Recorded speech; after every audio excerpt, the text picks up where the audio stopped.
Welcome dear students, मैं एजाज लड्डन फिर से एक बार आपका वेलकम करता हूं, स्वागत करता हूं आपका अपना यूट्यूब चैनल ब्रिलियंट नॉलेज में। तो वीडियो में आगे बढ़ने से पहले आपसे एक रिक्वेस्ट है, चैनल को सब्सक्राइब नहीं किए हैं तो वीडियो के नीचे लाल रंग का सब्सक्राइब वाला बटन को दबा करके चैनल को जरूर सब्सक्राइब कर लें। तो चलिए प्रश्न को यहाँ पे देखते हैं। यहाँ पे है रूसी क्रांति। रूसी क्रांति के किन्हीं दो कारणों का वर्णन करें। रूसी क्रांति का मतलब रूस का क्रांति, क्योंकि रूसी का मतलब होता है रूस का, तो रूसी क्रांति मतलब रूस का क्रांति, और क्रांति का मतलब होता है बदलाव। और ये बदलाव परिवर्तन कब होता है, चाहे सत्ता में परिवर्तन हो या देश में कोई बहुत बड़ा बदलाव हो, उसी को हम लोग क्रांति बोलेंगे। और क्रांति में अक्सर लोग जो है धरना, आंदोलन, हड़ताल, इस तरह के चीज़ों को करते हैं जिसके बाद बहुत बड़ा बदलाव देखने को मिलता है।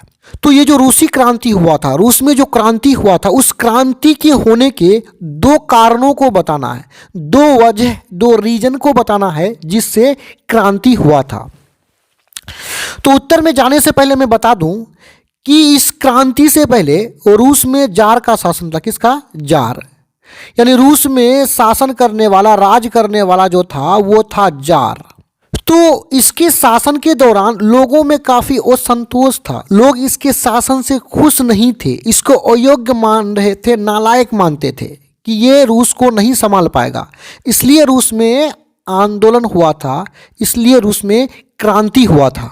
तो आइए इस क्रांति के दो रीजन को, दो कारणों को देख लेते हैं। यहाँ उत्तर में है रूसी क्रांति होने के निम्नलिखित दो कारण। निम्नलिखित मतलब नीचे लिखा हुआ दो कारण है। पहला कारण यहाँ पे आइए इसको समझ लेते हैं। पहला क्या था? पहला है जार का निरंकुश एवं अयोग्य शासन। शासन का मतलब होता है, शासन का मतलब होता है राज करना, सरकार को चलाना ही क्या है? शासन है। तो जार का जो शासन था वो अयोग्य था। अयोग्य का मतलब जो लायक ना हो, योग्य ना हो, यानी वो शासन करने के लायक नहीं था। दूसरा वो निरंकुश था। निरंकुश का मतलब होता है कि जार जो है ऐसे ऐसे फैसले लेते थे जिससे वो जनता का अनदेखी करते थे। जनता को बिना पूछे हुए जनता के खिलाफ कोई फैसला ले लेना ही क्या है? निरंकुश है। यानी जनता के खिलाफ ही जाना क्या है? निरंकुश है। तो यहाँ आगे देखिए, जार का शासन जो राज था वो अफसरशाही था। अफसरशाही का मतलब अफसर को बढ़ावा देने वाला शासन को बोलेंगे अफसरशाही। अफसर का मतलब होता ऑफिसर्स। जितने भी ऑफिसर्स थे, उसके कर्मचारी थे, उनको वो बढ़ावा देते थे। और ये कर्मचारी जनताओं पर क्या करता था? जनताओं का शोषण करता था। जो जनताओं के समस्या का समाधान नहीं कर पा रहा था। और ये जो अफसरशाही था, ये जो अफसर लोग थे, वह जनताओं के समस्याओं को, उनके प्रॉब्लम्स को समाधान मतलब उसका हल नहीं कर पा रहा था, उसका सॉल्यूशन नहीं कर पा रहा था। पहला तो रीज़न ये है। अब दूसरा रीज़न में देखते हैं।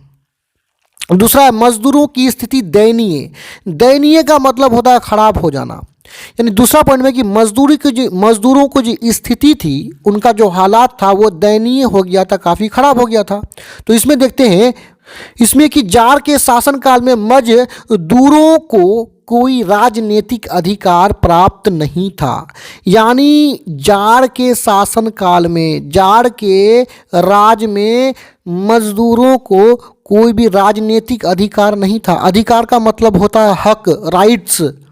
कोई भी राजनीतिक अधिकार नहीं था। राजनीतिक मतलब राजनीति का अधिकार नहीं था, यानी राजनीति में कोई उसको लाभ मिले मजदूरों को, ऐसा बात नहीं था। जिससे मजदूर जार के शासन के प्रति संतोष नहीं थे। क्या नहीं थे? संतोष नहीं थे। मतलब उसके शासन से लोग खुश नहीं थे और लोग आंदोलन कर बैठे। तो यहाँ पे वीडियो समाप्त होता है। इस तरह का और भी वीडियोस को देखने के लिए आप हमारे चैनल के प्लेलिस्ट में जाकर के देख सकते हैं। धन्यवाद।